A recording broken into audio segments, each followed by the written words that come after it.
Books, video games, and television series, all of which have two things in common: being forms of media or art that are intended to be consumed over the course of multiple sessions, and having a definitive endpoint. Obviously, not all games have a finish line, MMOs and online shooters being examples of that. Plus, you could argue that the start and end points of a TV or book series are always liable to change depending on the addition of prequels, sequels, and spin-offs. Regardless, I wanted to explore the dichotomy of savoring or devouring the beginning-to-end experience of story-based games. Not to say that the principles I'll be touching on can't apply to other mediums. There's just something extra special about the buildup of excitement for the release of an upcoming game you're interested in. Blissfully imagining all of your future play sessions in a vacuum with no real-life responsibilities or external factors to stop you. This is it.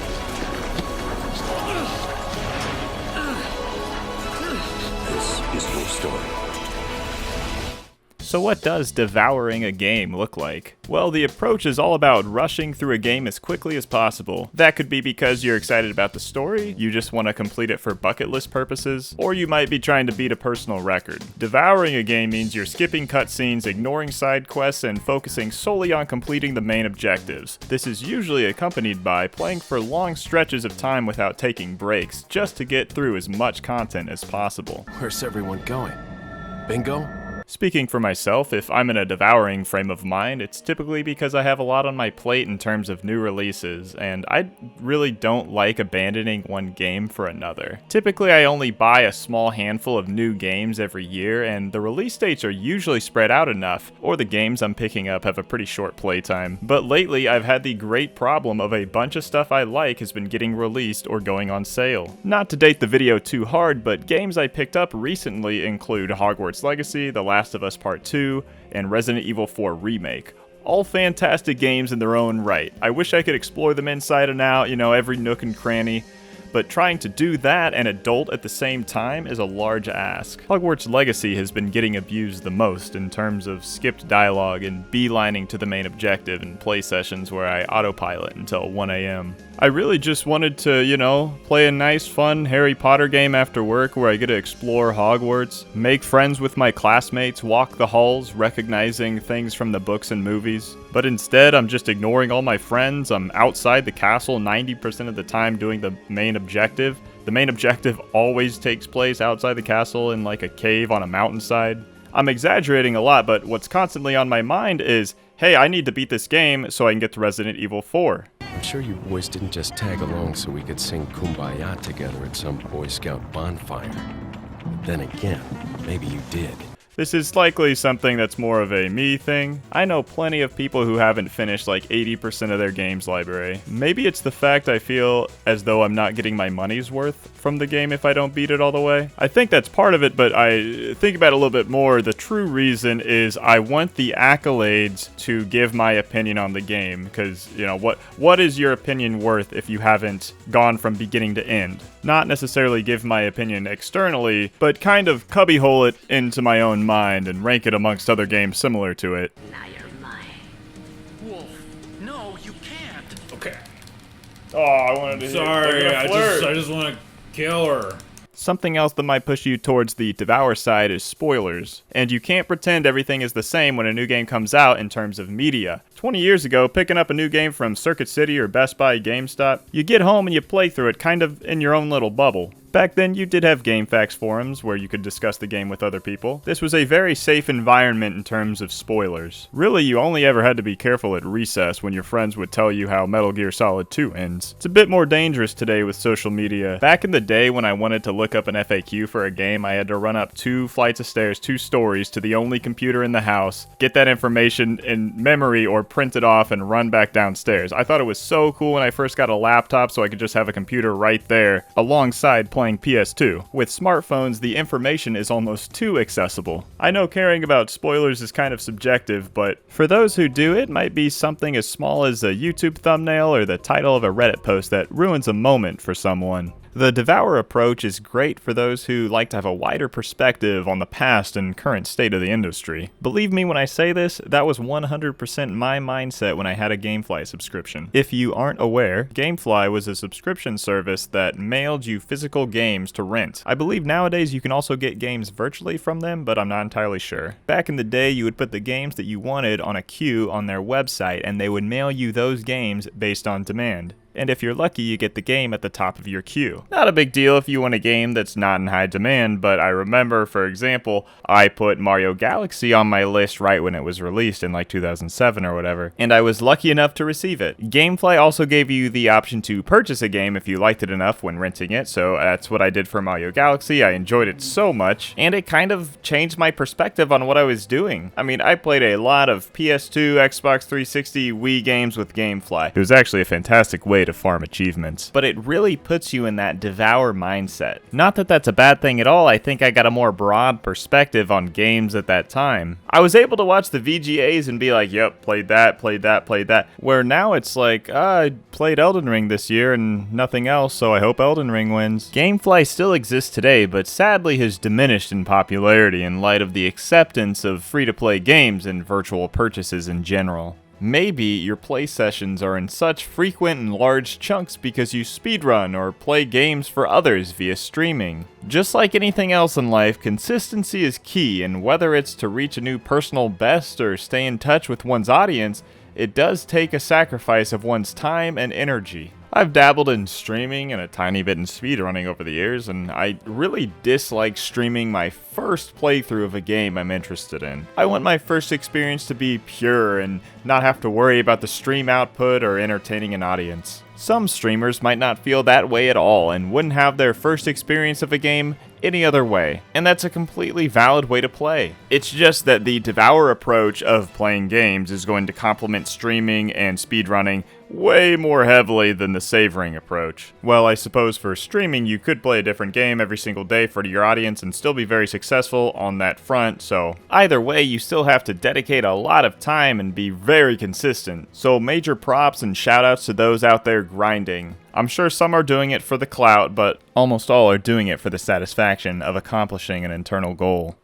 Shannon, sit your ass down, boy. Do not put your totems in the screenshot. I'm a shaman, everybody.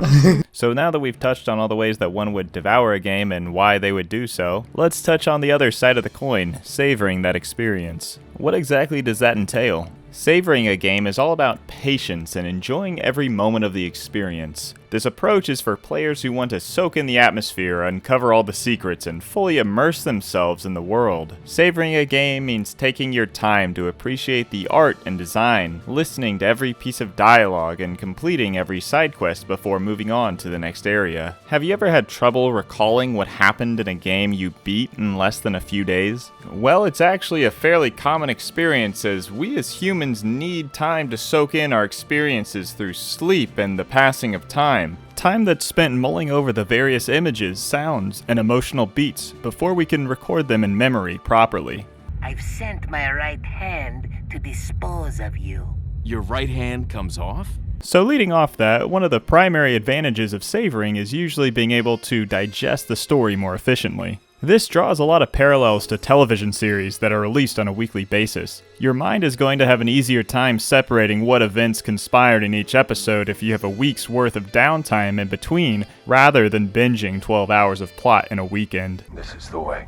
There's also the notion of being interested in the first place. Quality plays a big role in the consumption of media, and if a TV series is just okay, you might find yourself getting distracted before the next episode drops. You can make the same comparison to episodic games, or if a game releases additional content in the form of DLC. A developer or showrunner can maintain buzz and attention with upcoming content much more easily if they're putting something out there that is fulfilling in the first place. Obviously, the timelines of DLC and episodic content isn't something the consumer can control. If the content isn't there yet, it can't be devoured immediately. But there's one more strategy on the video game front that a developer can implement to force a more dispersed playthrough, something no other medium has in its arsenal, and that is difficulty. From Software's Sekiro is the best example in my experience of how to do it right. Every boss acts as a major skill check. Leveling stats and collecting helpful items will only increase your odds of victory so much. My first playthrough had me beating maybe one major story boss per play session. I recall a lot of nights where I'd reach the next boss and it was like,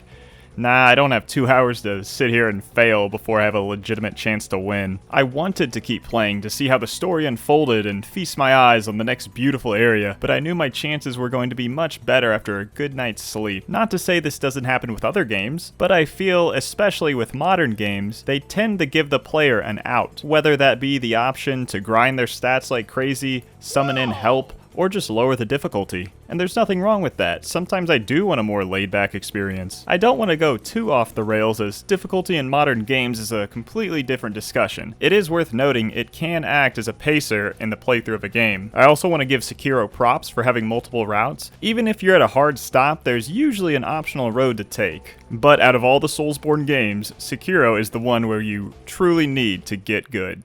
Leon, it's been 6 hours since our last transmission. I was starting to get worried. Don't you mean lonely? Sekiro is kind of an extreme example to start out this section of the video, but it certainly isn't the only game that contains a sort of artificial pacing mechanism. Something as simple as where you're allowed to save your game hugely impacts the pacing. It's essentially the game devs asking, are you gonna call it for today? We packing it in? Games that don't utilize an autosave function, but rather rely on objects in the world to save, certainly don't just place those save points anywhere. Games like Final Fantasy X, Resident Evil 4, the original God of War, I just realized all those games have been remade or rebooted. All of these games place save points that would encourage one's next play session to hopefully not begin in a horrible mess. But they are more subtly encouraging you not to bite off more than you can chew, as most of the time you won't know when you'll be seeing another.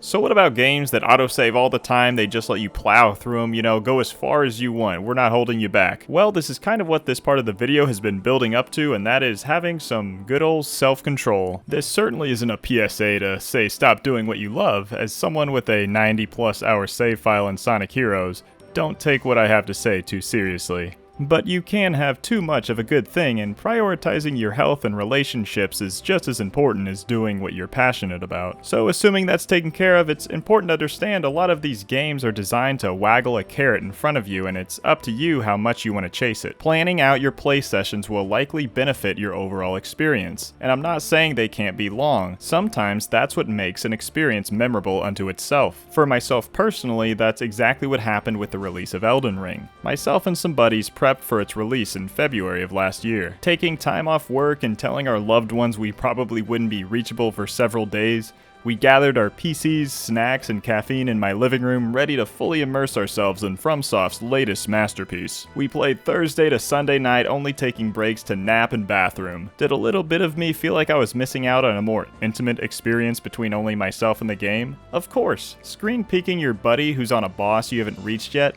definitely isn't something some would want in their first Elden Ring experience. Looking back on it though, I'm never gonna have another playthrough like that one. So which approach of savoring versus devouring is better? Well, it depends on your personal preferences. Devouring a game can be exciting and give you a sense of accomplishment, but you might miss out on some of the smaller details that make the game so special. Savoring a game, on the other hand, can be more relaxing and allow you to fully appreciate everything the game has to offer, but it comes at the opportunity cost of spending your time elsewhere. I think the true answer is that there's a happy medium between devour and savor, at least for me. Self-control is important, but I think it's perfectly acceptable to entertain the more animalistic, monkey smooth side of the brain. With maturity comes the wisdom to make these choices. At the end of the day, games are meant to be enjoyed and provide an escape. Life is too short not to lean back every once in a while to check out of reality.